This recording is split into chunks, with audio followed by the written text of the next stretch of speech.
the City of Lights. The Champs-Élysées. The Eiffel Tower bathed in Olympic glory. That's the image France wants to project to the world this summer. But beneath the surface, a different story is unfolding.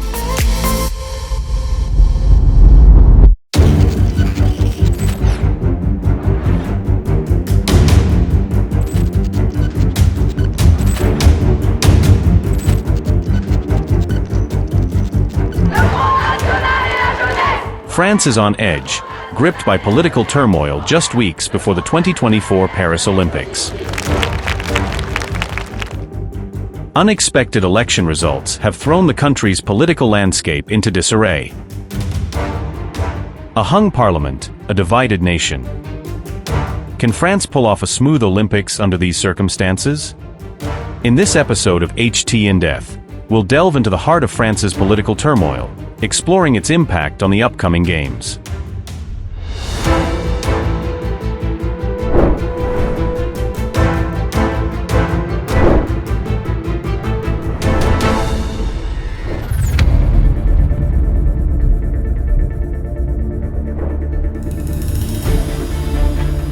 The crux of the issue lies in the recent legislative elections.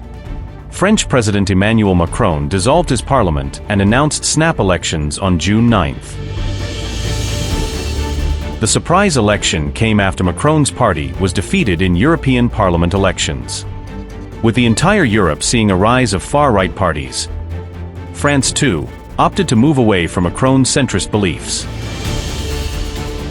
The far-right, led by Marine Le Pen's National Rally, is capitalizing on fears about immigration and national identity.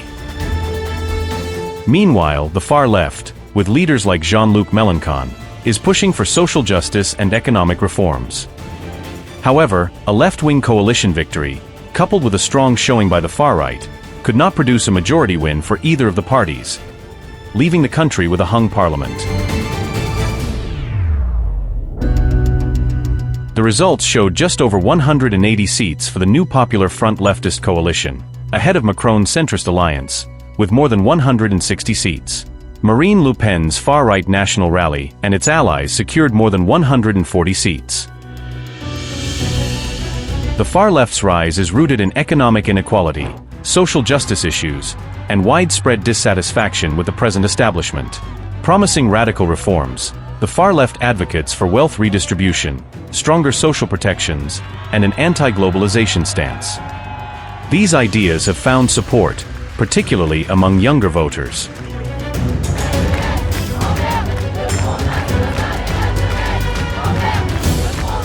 However, the far left's agenda also sparks fear and resistance, leading to a polarized political environment. With no single party holding a majority, forming a stable government has become a monumental task. Negotiations are ongoing, but the prospect of a weak coalition or even a new election looms large. La situation qui s'est créée est complètement inédite et originale sous la Ve République, parce qu'effectivement on a eu des cohabitations, mais des cohabitations avec les premiers ministres qui avaient quand même une véritable majorité derrière eux. Là, aucun des blocs ne peut avoir la majorité absolue, et en plus on a une polarisation politique et électorale très forte. Donc on est vraiment avec des blocs totalement antinomiques les uns par rapport aux autres. Et le principe d'une coalition, c'est quand même de faire des compromis, d'accepter quand même certains renoncements, de lâcher du lest sur les programmes. C'est pas la position notamment de Jean-Luc Mélenchon hier soir qui a bien annoncé qu'il fallait mettre en œuvre le programme du nouveau Front populaire sans aucune négociation. C'est sans doute pas l'idée qui traverse l'esprit des socialistes ou des sociodémocrates. Donc effectivement, on va avoir des problèmes, je dirais à la fois de cohésion des ensembles politiques et de mise en œuvre d'un gouvernement qui sera un gouvernement par définition très fragile.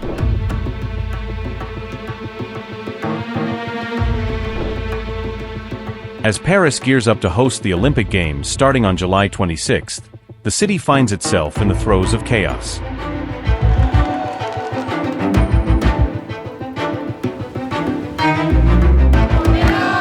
Following a polarizing election result, the streets of Paris have become arenas of conflict, with right-wing protesters clashing with left-wing supporters. Adding to the turmoil, labor union strikes at major airports threaten to cripple incoming traffic and disrupt preparations for the international event. This convergence of political unrest and industrial action underscores a period of significant instability in France, raising concerns about the nation's ability to effectively host the upcoming Olympics.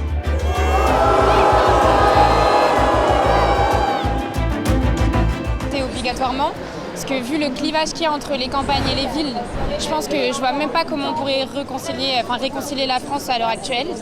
Donc moi ça me fait peur de voir les déferlements de violence, le fait que ce soit banalisé d'avoir des propos qui soient racistes, antisémites, misogynes, islamophobes, ce qu'on veut. Cette banalisation de la violence, moi je trouve ça très effrayant. The recent election results have shocked the nation, triggering immediate public outcry.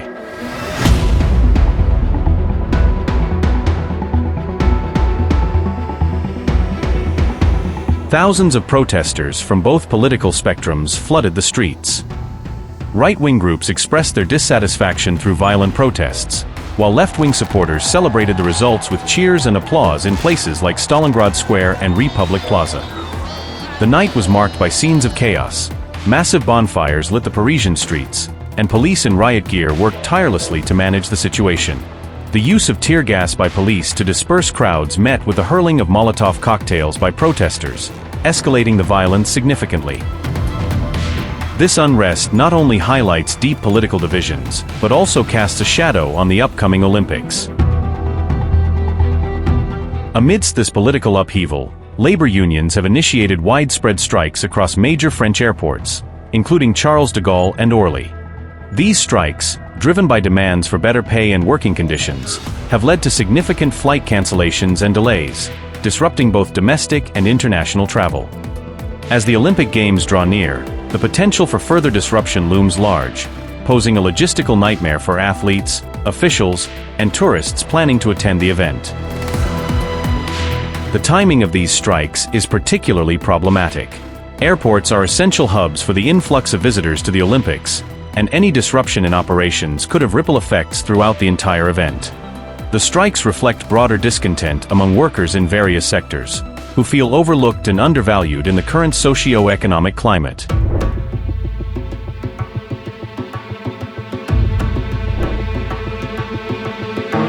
Despite the political challenges, Paris braces for the Olympics scheduled from July 26th to August 11th. Infrastructure projects, such as new sports facilities and transportation networks, are nearing completion. The government is working closely with the International Olympic Committee to ensure that all requirements are met. Efforts are also being made to promote France's cultural heritage and hospitality. Organizers are determined to showcase the best of France, with focus on sustainability and inclusivity. The motto, Games for the Future, reflects their commitment to a greener and more accessible Olympics. However, Macron's political gamble has thrown an unexpected shadow over the preparations for the Games, raising concerns about the impact on France's global image and the overarching themes of diversity and openness emphasized by Paris 2024. With the Olympics, yeah, especially because you're going to have people from all over the world coming to France, and this spirit of inclusion and enlightenment and fraternity that France is famous for is then quite negatively affected by the election of a far-right president, potentially. Estoy un poco preocupada, sí, porque veo que la tendencia del mundo es ir hacia la extrema derecha y ya sabemos, es un pasado inmediato el nazismo. The elections have dominated the French media landscape, overshadowing the final preparations for the Olympics.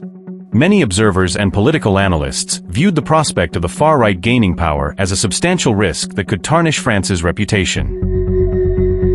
However, the actual results have left the Olympic organizers and government officials scrambling to reassure the public and international community about the stability and readiness of the Games. Nous sommes en moyenne sur 30 000 policiers et gendarmes mobilisés chaque jour, avec un pic évidemment pour la cérémonie d'ouverture à 45 000, mais donc on a une très grosse mobilisation de nos effectifs. This statement echoes the broader sentiment that while the faces of the cabinet might change, the senior civil servants in charge of crucial Olympic-related tasks will ensure that the Games are not disrupted. The timing of the election has had a noticeable impact on public interest in the Olympics. Some argue the passion and enthusiasm for the Games would have been higher if Macron hadn't dissolved the parliament. Politics may be happening in the background. Certainly I hope for France, and I hope in the United States and Los Angeles that we can rise above politics and be really something that unites the country, irrespective of how people think about different issues.